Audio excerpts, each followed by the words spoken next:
Hello everyone.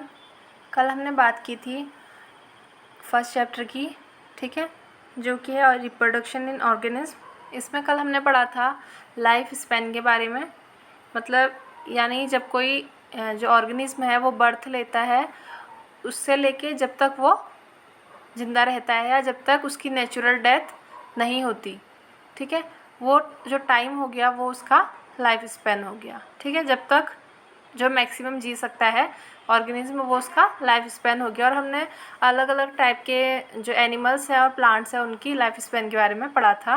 और फिर उसके बाद हमने रिप्रोडक्शन के बारे में पढ़ा था, ठीक है।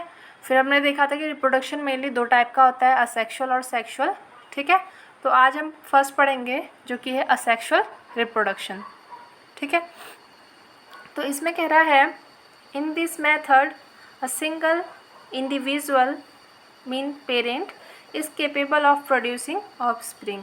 तो कह रहा है जो असेक्सुअल रिप्रोडक्शन है, देखो हमने कल भी पढ़ा था कि ए मतलब एब्सेंट, सेक्सुअल मतलब सेक्स। इसमें क्या होंगे, जो सेक्स होंगे वो एब्सेंट रहेंगे, मतलब जो सेक्सुअल एक्टिविटी है वो एब्सेंट रहेगी, तब इसका नाम असेक्सुअल रख दिया गया, ठीक है।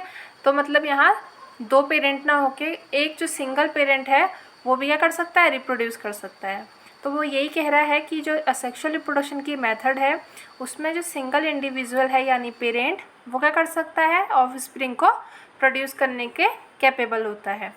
As a result, the offspring that are produced are not only identical to one another but are also exact copies of their parents। तो कह रहा है क्योंकि क्या है, सिंगल पेरेंट है तो उसका रिजल्ट क्या होगा, जो ऑफस्प्रिंग होंगे या उसकी प्रोजेनी होगी या उसके बच्चे होंगे, ठीक है, जो भी कहें सब बात एक ही है, तो वो क्या होंगे, वो बिल्कुल आइडेंटिकल होंगे अपने पेरेंट्स की तरह, ठीक है, to one another but are also exact copies of their parent. और क्या होंगे, बिल्कुल पेरेंट्स की एग्जैक्ट कॉपी होंगे। Are this offspring likely to be genetically identical or different. तो फिर ये पूछ रहा है कि जो ऑफ स्प्रिंग है वो क्या जेनेटिकली आइडेंटिकल है या डिफरेंट है, ठीक है। आगे कह रहा है the term clone is use to describe such morphologically and genetically similar individual. तो कह रहा है ऐसे जो यहाँ पे टर्म जो क्लोन है उसका यूज़ किया जाता है ऐसे जो ऑर्गेनिज्म है या उनको डिफाइन करने के लिए, डिस्क्राइब करने के लिए, जो क्या हो मॉर्फोलॉजिकली, मॉर्फोलॉजी मतलब बाहर से देखने में या मतलब उनकी आकार की, और जेनेटिक सिमिलरिटी, और क्या होंगे जो इनका जेनेटिक्स होगा वो भी क्या होगा, टोटली सिमिलर होगा, तो इन्हें हम कहेंगे क्लोन, ठीक है। क्लोन क्या हो गए, मतलब बिल्कुल कॉपी हो गए जेनेटिकली भी और मॉर्फोलॉजिकली भी, ठीक है। तो फिर इसमें दिखा रखा है cell division in unicellular organism, budding in yeast. ये यीस्ट है, इसमें बडिंग को शो कर रखा है, ये पेरेंट सेल है, ठीक है। बाद में क्या हुआ, यहाँ पे इसमें धीरे धीरे छोटी छोटी बड निकलनी शुरू हो गई, और यहाँ से क्या है, फिर इसका जो मटेरियल है वो भी क्या हो गया, यहाँ पे आधा इसको मिल गया, और यहाँ पे क्या बन गया, बर्ड का फॉर्मेशन हो गया, ठीक है। और है बाइनरी फिजन इन अमीबा। अब देखो अमीबा में यहाँ पे बाइनरी फिजन दिखा रखा है। मान लो ये अमीबा है और इसका न्यूक्लियस है, तो धीरे धीरे क्या होगा, इसका न्यूक्लियस डिवाइड होना स्टार्ट कर देगा, ठीक है। यहाँ पे क्या होगा, इनमें जो मटेरियल है वो आधा आधा डिवाइड होने लग गया, ठीक है। फिर उसके बाद क्या हो जाएंगे, धीरे धीरे टूट के दो बन जाएंगे और डॉटर सेल प्रोड्यूस हो जाएंगी। तो ये क्या है, बाइनरी फिजन की प्रोसेस है। आगे कह रहा है let us see how wide spread sexual reproduction is among different group of organism. तो कह रहा है कि अब हम देखते हैं कि जो सेक्शुअल रिप्रोडक्शन है वो डिफरेंट टाइप के ऑर्गेनिज्म में कैसा है, ठीक है। Asexual reproduction is common among single celled organism. जो सेक्शुअल रिप्रोडक्शन होता है मेनली हम इन्हें सिंगल सेल्ड जो ऑर्गेनिज्म है यानी जिनकी बॉडी एक सिंगल सेल से मिलकर बनी हुई है उनमें देख सकते हैं। And in plants and animal with relatively simple organism, ठीक है। और उन प्लांट और एनिमल में भी जो क्या है बहुत ज़्यादा सिंपल ऑर्गेनिज्म है, ठीक है, उनमें हम क्या देख सकते हैं, सेक्सुअल रिप्रोडक्शन देख सकते हैं। आगे कह रहा है in protist and moneras the organism or the parent cell divides by mitosis into two to give rise to new individual, ठीक है। अभी हमने देखा था कि कैसे क्या बने, टू इंडिविजुअल, मतलब जो इंडिविजुअल है नया यानी प्रोजेनी का कैसे फॉर्मेशन हुआ था। तो वो ये कह रहा है कि जो प्रोटिस्टा और मोनेरा है, क्योंकि प्रोटिस्टा और मोनेरा हमने से पढ़ा है कि बहुत क्या है, सिंपल टाइप के ऑर्गेनिज्म हैं। तो इनमें भी क्या होता है, जो पेरेंट होता है वो सेल डिवीज़न यानी माइटोसिस के थ्रू डिवाइड होकर 2 में बढ़ जाएगा और फिर तब जाके न्यू इंडिविजुअल्स का फॉर्मेशन हो जाएगा। Thus, in these organisms, cell division is itself a mode of reproduction। तो मतलब क्या हो गया, जो इस टाइप के ऑर्गेनिज्म हैं, सिंपल टाइप के ऑर्गेनिज्म हैं, इनमें क्या है, सेल डिवीज़न ही रिप्रोडक्शन का एक मोड हो गया। ठीक है,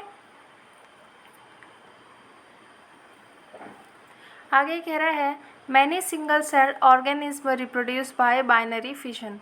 तो जो बहुत सारी जो ऑर्गेनिज्म हैं, सिंगल सेल्ड ऑर्गेनिज्म हैं, वो बाइनरी फिशन के थ्रू रिप्रोड्यूस करते हैं। Where a cell divides into 2 halves, जिसमें क्या होगा, जो एक सेल है वो 2 पार्ट में डिवाइड हो जाएगी। And each rapidly grow into an adult, और वो क्या हो जाएगा, रैपिडली ग्रो करके अडल्ट में चेंज हो जाएगा। ठीक है, अभी हमने पीछे पढ़ा था ना बाइनरी फिशन, उसी के बारे में बता रहे हैं। ठीक है, और बाइनरी फिशन का यहाँ पे एग्जाम्पल दे रखा है अमीबा और पैरामीशियम। आगे कह रहा है इन yeast the division is unequal. अगर हम यीस्ट में देखें तो डिवीज़न क्या होता है, अनइक्वल होता है। And small bud are produce that remain attach initially to the parent cell which eventually get separate and mature into new yeast organism, it means cells. अभी हमने देखा तो यीस्ट में भी देखा था कि उसमें क्या होता है, बर्ड का फॉर्मेशन होता है। ठीक है, यहाँ पे इक्वल ना होकर अनइक्वल टाइप का डिवीज़न होगा और स्मॉल बर्ड का फॉर्मेशन होगा। ठीक है, फिर ये जो बर्ड है वो क्या हो जाएगी, इससे अटैच रहेगी पेरेंट सेल से, और कुछ टाइम बाद वो क्या हो जाएगी, सेपरेट हो जाएगी और मैच्योर यीस्ट यानी न्यू यीस्ट में कन्वर्ट हो जाएगी। ठीक है, अभी हमने पीछे डायग्राम में देखा था तो वही बात बता रहा है। आगे कह रहा है अंडर अनफेवरेबल कंडीशन।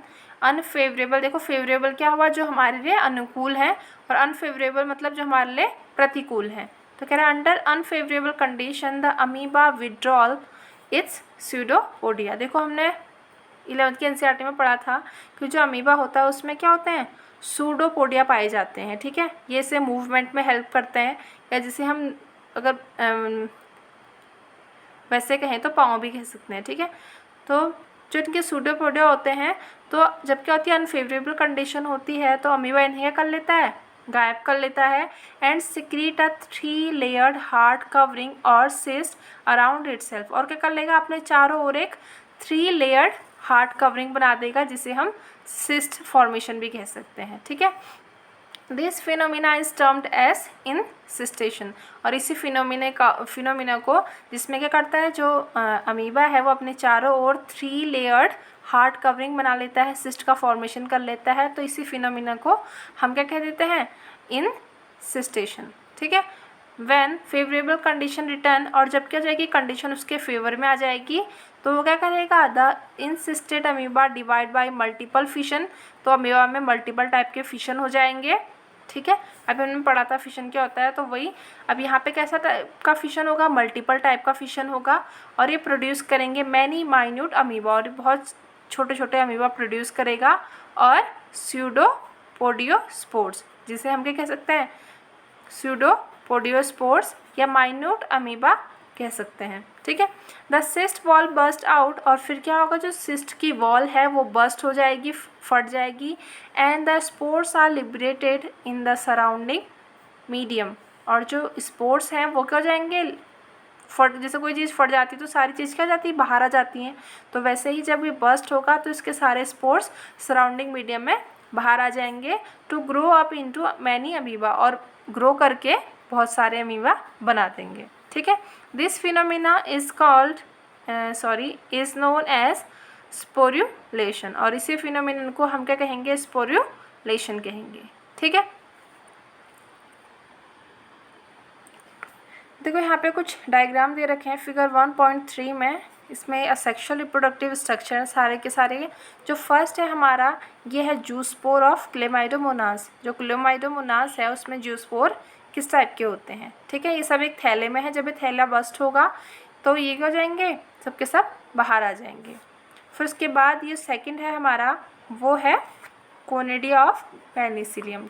पेनिसिलियम का कोनिडिया है, ठीक है। जो ऊपर कोनिडिया लगे हुए हैं, नीचे पेनिसिलियम का पूरा स्ट्रक्चर है। फिर थर्ड है हमारा सी, ये है बर्ड्स इन हाइड्रा। जो हाइड्रा है उसमें बर्ड हुई, अभी हमने पढ़ा था ना बर्ड का फॉर्मेशन होता है। फिर ये बर्ड क्या करेगी, कुछ टाइम के बाद यहाँ से टूट जाएगी और नया ऑर्गेनिज्म बना लेगी। और जो ये डी है यानी फोर्थ है, ये है स्पंज के गैम्यूल्स। देखो इसमें पूरे के पूरे स्पंज के स्पोर्स भरे हुए हैं, ठीक है। देखो अब आगे हैं वेजिटेटिव प्रोपिक्यूल्स इन एंजियोस्पर्म। फिगर 1.4 है, इसमें लिखा है वेजिटेटिव प्रोपिक्यूल्स इन एंजियोस्पर्म। अब देखो एंजियोस्पर्म में किस प्रकार के वेजिटेटिव प्रोपिक्यूल्स बनते हैं। तो फर्स्ट है आईज ऑफ पोटैटो। देखो अगर आलू को बहुत टाइम तक रख दोगे ना तो उसमें धीरे धीरे क्या आने लग जाती हैं, आईज का फॉर्मेशन होने लग जाता है। और ये क्या है, जर्मिनेटिंग आई बर्ड। और जो जर्मिनेटिंग मतलब क्या कर रही हैं, धीरे धीरे बढ़ रही हैं बर्ड्स, आई बर्ड्स, ठीक है। फिर उसके बाद है बी, ये जिंजर है और ये यहाँ पे शो कर रहा है राइजोम ऑफ जिंजर। जो जिंजर है उसमें राइजोम कैसे होते हैं, ठीक है। ये जिंजर का स्ट्रक्चर हो गया। और जो इनके बीच में है ये लाइन सी, इनको हम नोड्स कहेंगे। और ये रूट कैसी हैं, एडवेंटिटियस रूट है। और ये बर्ड का फॉर्मेशन यहाँ पे भी हो रहा है, ठीक है। फिर उसके बाद नेक्स्ट है हमारा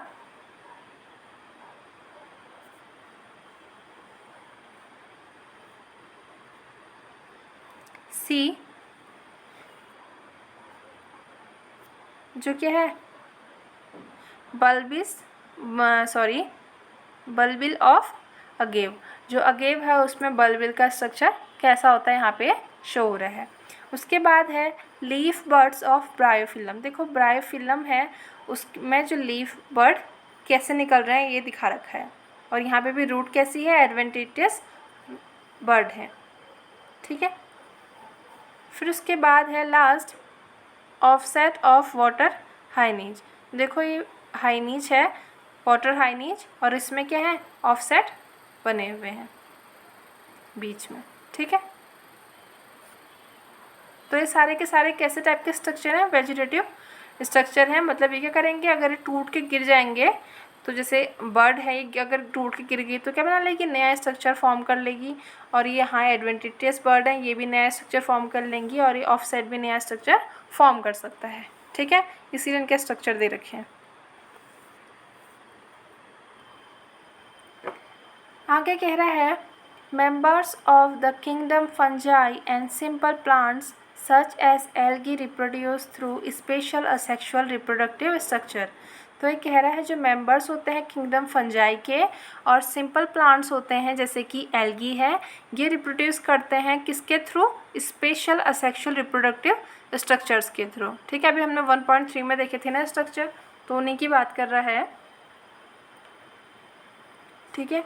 तो इसमें कह रहा है the most common of these structure are zoospores, ठीक है। जो सबसे कॉमन स्ट्रक्चर है वो उसमें से एक है zoospore that usually are microscopic motile structure. देखो हमने पहले भी पढ़ा था कि जू मतलब जहाँ भी आता है जैसे जूलॉजी कहते हैं तो हम क्या समझते हैं इसमें हम एनिमल्स के बारे में पढ़ेंगे। तो जो जू वर्ड है इसका मतलब क्या होगा, फॉर एनिमल्स, मतलब जो एनिमल जैसे हैं। अब एनिमल जैसे का यहाँ पे क्या मतलब हुआ, जू स्पोर्स यानी वो स्पोर्स जो कि क्या होंगे, मोटाइल होंगे, जो मूवमेंट कर सकते हैं, ठीक है। तब इनका नाम जू स्पोर रखा गया। तो ये कह रहा है zoospores that usually are microscopic, ये कैसे होंगे, माइक्रोस्कोपिक होंगे, काफ़ी छोटे होंगे, मोटाइल स्ट्रक्चर, और कैसे होंगे, मोटाइल स्ट्रक्चर होंगे। Other common asexual reproductive structures are conidia, अभी हमने पेनिसिलियम में कोनिडिया देखा था, हाइड्रा में बर्ड देखा था, और गैम्यूल्स देखे थे स्पंज में। तो ये सारे के सारे के असेक्सुअल रिप्रोडक्टिव स्ट्रक्चर हैं, ठीक है। अभी हमने देखे थे ना सेक्सुअल रिप्रोडक्टिव स्ट्रक्चर, तो यही इसी की बात कर रहे थे, ठीक है। आगे कह रहा है you have learned about vegetative reproduction in plant plants in class 11। तो कह रहा है आपने क्लास 11th में वेजिटेटिव रिप्रोडक्शन के बारे में पढ़ा होगा। व्हाट डू यू थिंक, आपको क्या लगता है, is vegetative reproduction also a type of asexual reproduction? तो क्या वेजिटेटिव जो रिप्रोडक्शन है वो भी एक असेक्सुअल रिप्रोडक्शन का टाइप है? वाई डू यू से सो? Is the term clone applicable to the offspring formed by vegetative reproduction? तो ये सब क्वेश्चन पूछ रहा है यहाँ पे, ऐसा कुछ नहीं है इसमें इम्पोर्टेंट, ठीक है।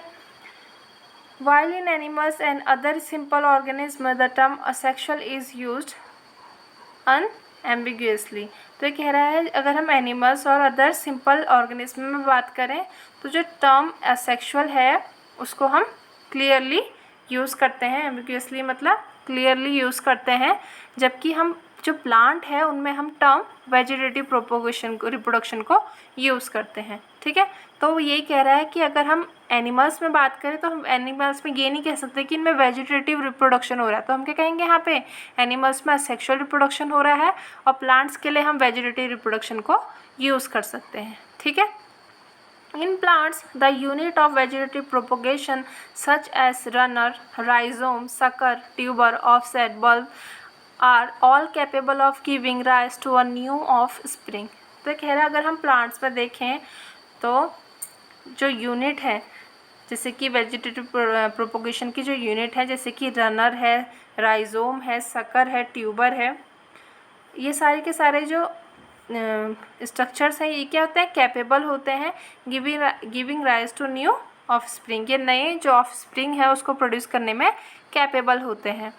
These structures are called vegetative propagules, और इन्हीं जो स्ट्रक्चर्स को हम वेजिटेटिव प्रोपोग्यूल्स कहते हैं, ठीक है। अभी हमने देखा था वेजिटेटिव प्रोपोग्यूल्स के बारे में, जैसे कि पोटैटो में हमने देखा था आइस, राइजोम हमने देखा था किसमें, जिंजर में, ठीक है।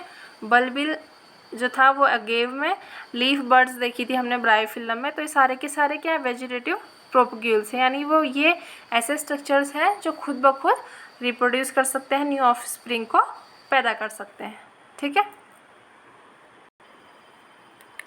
आगे कह रहा है obviously since the formation of these structures does not involve two parents the process involved is asexual। तो ये कह रहा है क्योंकि अगर हम इसमें देखें जब इन स्ट्रक्चर का फॉर्मेशन हो रहा है तो इसमें दो जो पेरेंट है उनका इन्वॉल्वमेंट नहीं हो रहा है, एक ही का हो रहा है, तो इसलिए हम इसे असेक्सुअल कह रहे हैं, ठीक है। In some organism if the body breaks into distinct pieces यानी fragments, each fragment grow into an adult capable of producing offspring. तो कह रहा है कुछ ऑर्गेनिज्म ऐसे होते हैं जिसमें अगर उनकी जो बॉडी का कोई भी पीस या फ्रैगमेंट अगर टूट गया तो वो जो हर फ्रैगमेंट है ईच फ्रैगमेंट क्या करेगा, एक न्यू जो ऑफस्प्रिंग है उसको प्रोड्यूस कर लेगा, ठीक है।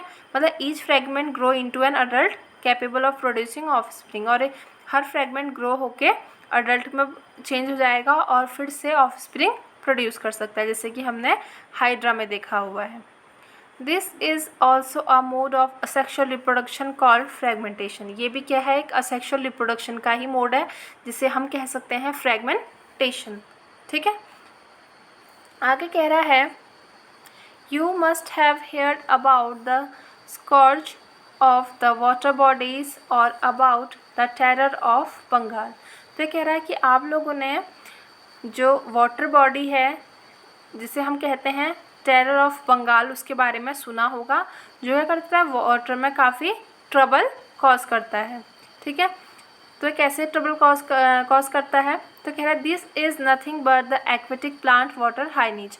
तो अगर कोई पूछेगा कि टेरर ऑफ बंगाल किसे कहते हैं तो आप क्या कहोगे, वाटर हाइनीज को, ठीक है। तो जो टेरर ऑफ बंगाल है इसे कहा जा रहा है, किसको कहा जा रहा है, वाटर हाइनीज को कहा जा रहा है। तो ये क्या है, एक्वेटिक प्लांट है which is one of the most invasive weed found growing wherever there is standing water। तो ये इस टाइप का वीड है जो क्या होता है, कहीं भी अगर ठहरा हुआ पानी है तो ये वहाँ पे क्या कर सकता है, ग्रो कर सकता है, ठीक है।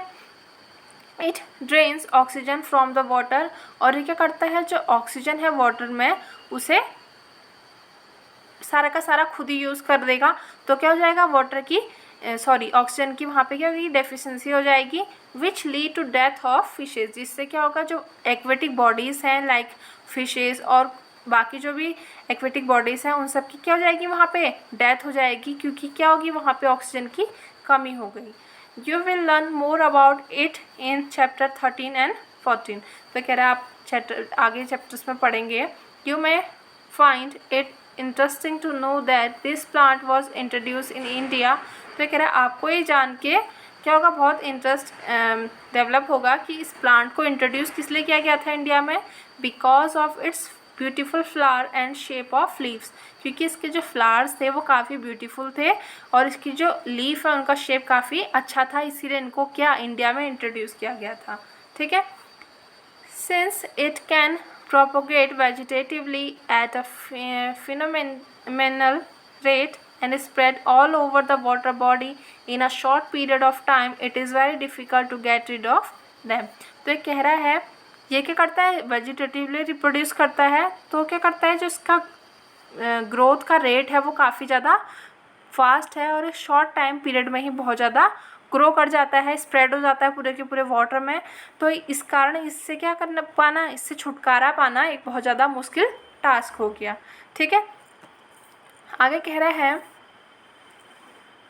Are you aware how plant like potato, sugar cane, banana, ginger, dahlia are cultivated.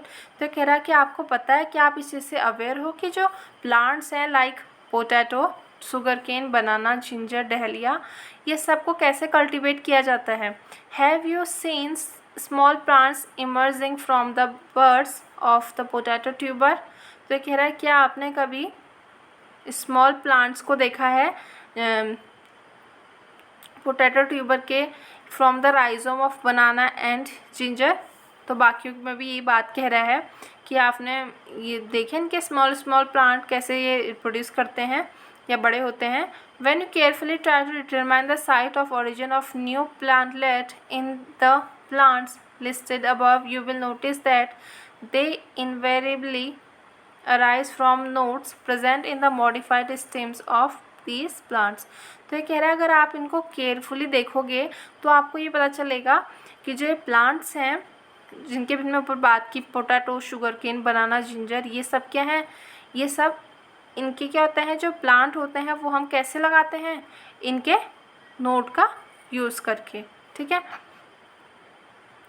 You will notice that they invariably arise from nodes present in the modified stem of this plant.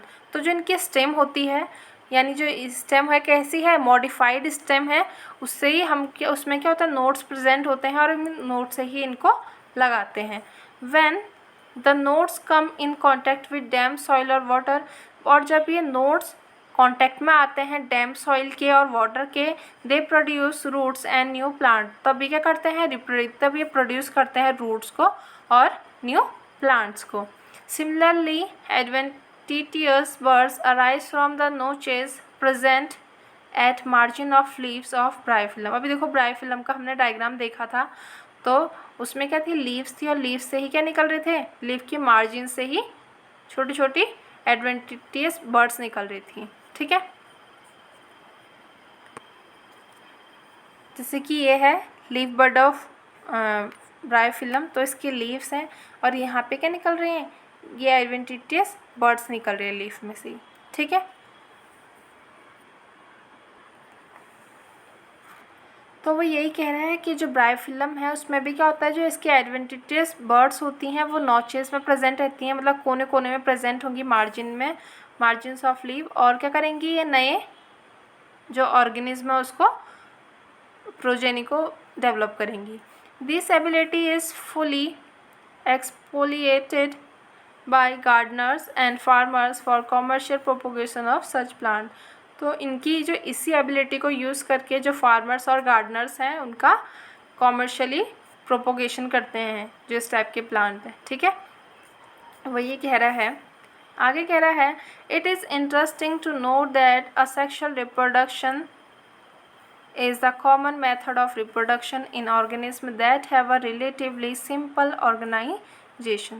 तो ये कह रहा है कि बहुत ज़्यादा interesting है to note that तो ये नोट करना कि जो असेक्सुअल रिप्रोडक्शन है वो काफ़ी कॉमन मेथड है रिप्रोडक्शन का ऑर्गेनिज्म में, that have relatively simple organization, जिनका जो ऑर्गेनाइजेशन है वो काफ़ी सिंपल होगा, तो वो सब क्या करेंगे, असेक्सुअल रिप्रोडक्शन को शो करेंगे। Like algae and fungi and that they shift to sexual method of reproduction just before the onset of adverse condition. तो जो एल्गी और फंजाई हैं, अगर ये भी क्या करेंगे, नॉर्मली बस सेक्सुअल रिप्रोडक्शन को शो करेंगे, बट अगर क्या हो, अगर जो कंडीशन है इनके अनुसार ना हो, प्रतिकूल परिस्थितियाँ हो, तब ये क्या करेंगे, अपने आप को शिफ्ट करके सेक्सुअल मेथड यानी सेक्सुअल रिप्रोडक्शन को यहाँ पे शो करेंगे। आगे कह रहा है find out how sexual reproduction enables these organisms to survive during unfavorable condition। तो ये कह रहा है आप आगे ये पता करिए कि जो सेक्सुअल रिप्रोडक्शन है वो इन ऑर्गेनिज्म को अनफेवरेबल कंडीशन में सर्वाइव करने में किस प्रकार से हेल्प कर सकता है। Why is sexual reproduction favoured under such condition. तो कह रहा है जो सेक्शुअल रिप्रोडक्शन है वो इस टाइप की कंडीशन में भी कैसे इनको फेवर करता है, ये सब आप पता करिए। Asexual as well as sexual modes of reproduction are exhibited by the higher plants। तो कह रहा है asexual और sexual mode of reproduction दोनों के क्या होता है, हायर प्लांट्स में देखे जाते हैं। ऑन द अदर हैंड जबकि only sexual mode of reproduction is present in most of the animal, जबकि जो एनिमल्स हैं ज़्यादातर केसेस में अगर हम देखेंगे तो उनमें जो रिप्रोडक्शन का मोड होगा वो हमेशा ही सेक्सुअल होगा। ठीक है, अब इसके बाद है सेकंड सेक्सुअल रिप्रोडक्शन, इसको अब हम सेकंड वीडियो में, तो जिसके बाद वीडियो बनेगी उसमें कवर करेंगे। ठीक है।